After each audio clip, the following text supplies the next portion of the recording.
Nirmala ken yam kana diala kontilian ka roina gwasame ken online TV channel biya kamal ndamandu ne chankos nyak biye no ngwachame jo banalin gwasame jo inshallah te par call la interim chairman ka kuumɛ SPLM IO la party kane di suspend re kuumɛ ka SPLM IO ka panal janane to latkan kuumɛ mandana ruwaje latkan jor ki tenyin ken ko ken latkan ka take a group ki bonda dien me ku kana support bana jo me ban je linkel ka jan lera me kan kono ni ami jiram jidit kan online TV channel gore jan o jendere channel de je support de subscribe ka de notification ba de je twany anono ko bi kon jusen kono lat ko dien bana ko kudalien please nywa kana ri ko ken ko bi kan metwok bi kana ngach ka kuma par call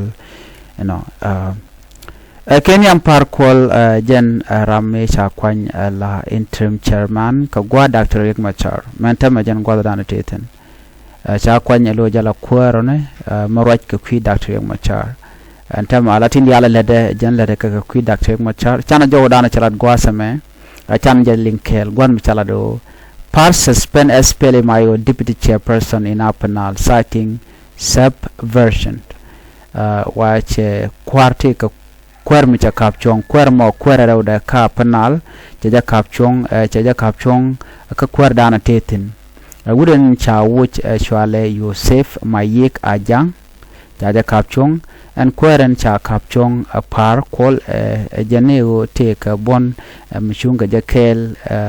la bon mo bonda dien dio je bona dan en men chunkel kanetin kontin tinatanelu yetten anete kontina kani par call shiram kel meku lani party dung SPLM IO kaduno ladani party dung kirmi yadi duka so she wuda me che kapchong ka jawdana chalat no bana reason ndanan woje je be kona link jalere mabani no ngai kono no kuumɛ SPLM IO chaja dakalong no gwade dan chan jalinga no chaja dang ne kongwan netin kontintere wucente ka parkour la kum parkour me ko chicken parkour kwanya no jaram dana la interim chairman ka gwa Dr. Riek Machar lip kono ka jan kornin titin dong ba parkour ba ja kwany la vice president ray which ka South Sudan ka gwa Dr. Riek Machar la first vice president manager ba chelat boni ne ka message de men me pa gor pan ka ja no jane jaram dan la commander in chief ka SPLM IO no katel mishi confirm bo gwanu jo men wo bo gwada ko njan sha kwere ki men chalat chaja lugba netin kon tela dini kuumɛ SPLM IO shangna men gube ke moje ka yoko don de jano ngoda tele ja power meteka ja ko shilen jen ka wi Dr. Riek Machar ka jo dana latke no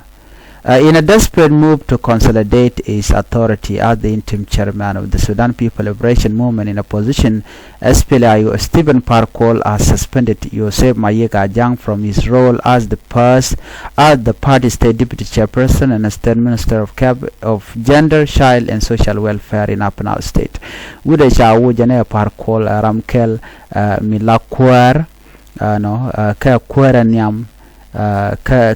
la deputy chairperson ka state minister of gender, child and social welfare rewi ka Apanal state wuda mo actually Yosef Mayek Ajang jena wud jane ci par ci jawuj ka jomi ci par lat gwasame reidul ka michi kana lat la ci ta danan ci wud mi caja kwanga je ci la dan go ci wud me ci kapchong ci kapchong ka jomi chalat jene ka bom sha kame gwade dane dol katin rewi ke jubba ka changa bangon ka pay ngwan ron kin dangro de die jene ka article mi sha gor article 20.1 of the SPLM IO constitution no gwara ka 2008 and amended ka 2015 chwala latlet ke 2015 and constitution dung SPLM IO chala do ka long mi sha kame chara me chaja wuch ka chaja wuch ka jan kwi article dan sha gor chaja suspend mi sha ladano rami moshi mi jek shelat mi shi rami moshi dwar shelat she kuumɛ SPLM IO chaja lat jor ke she wono be belet kade ko kien baga ladre party ka menyo jen wo da ramadan la kuäär da jawuch ajana she wuda me taja kapchong with the power conferred upon me under Article 28.1 of the Constitution. Then I, CDE Ambassador Stephen Kuol,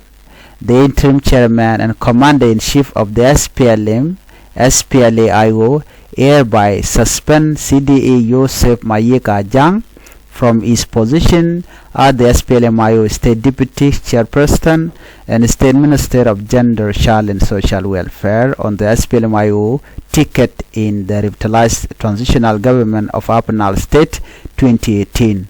Jo michakwena namo jana kalwanga cha kama ki ka boma cha kama ka kuma SPLM IO jana cha kuäär shal ke Yusuf Mayeka Ajang cha kapchong already now amile roda nano pare che wure shal ma Ajang cha gwanyanu jante ka let ke lede ko te against kuol ko de par de jawuch par che kuma cha jari aleka jan ta danen che lat ke je bele nyok mu kwene je yagwatam baka to ngli ke jawran che lat ke je para accuse Ajang of engaging in subversive activities classified as a serious offense under the section 14.5 of the SPLM IO Code of Conduct and Disciplinary Procedures 2015. While the statement did not specify the exact nature of these activities, sources within the party suggest that Ajang action may have involved challenging kuol leadership or aligning with a rival faction within the SPLM IO, which has been plagued by internal division since April. Chirkamishaling ane la kuol wo je wuda me ko la de kuol jor no and la de janwo Ajang chamat kel ke natanelo yet la kume mendan entrar which South Sudan kume chiro do which kenete konde charden wo tin chung kel ke doctor machare tijien dio je kon taidane shiga gwai ke je kon ling kuol janatin kon chorian bare which ka jubanete tone kan shiga tiai ka kume SPLM IO cha jo pon jin jiram dan chi tiai yer kume SPLM IO ko jin ledenetin kon lat ka ji kirma yadit so yer kume no so cha jo mo cha lade cha lar kuol chala do Ajang ramkel dio jam shi wono no dong dara kuol dara je challenge ka leadership and dana take je jen mo woke jen tama jen ko jin charge lat kuäär ke ticket kuma SPLM IO ticket no ke revitalized transitional government ke kuma men me cha yat pinyen wo de na take power sharing jen je suspend cha je watch ka leadership cha je wo ke deputy chairman ka SPLM IO men cha kame ke ticket SPLM IO no meridian gwaseme kuol chene di shop ko welkel to ko ken ka kuma SPLM IO members cha ganyo ko mu woja kabo ane toka de ka Western Bargazal Stadium ja chana roike kwidien ka konenten paiwo lo chene welkel cha jo already ne to tam chi tere kuma ka kenede de ti chun kan kel ke natanelo yet so kuol ka ro lat ke je longa ne to content rar wa kuol ti lede chicken marketing content gorken wo de lat Dr. Riek Machar wa gwaiken wa shiram go that de Dr. Machar de je lon ki gorjen wo de kuma SPLM IO der wonyam wa lede alaw che kume SPLM IO che gorno dare exist ke der teten no jan minen yanan tamana rammo mishiro ke kuol lo che kuol jogo no mele mo jega che tok baji suspend already on spot gwadana chi lat ke je baji wut so jan ta dan let nyok eno baji suspend of course gentle je power there are suspend ke je but power wo take care ke mi yadi so whatever mi che lar ko kwani kin mi yadit no badi zila let kim yadi so jan dana lerode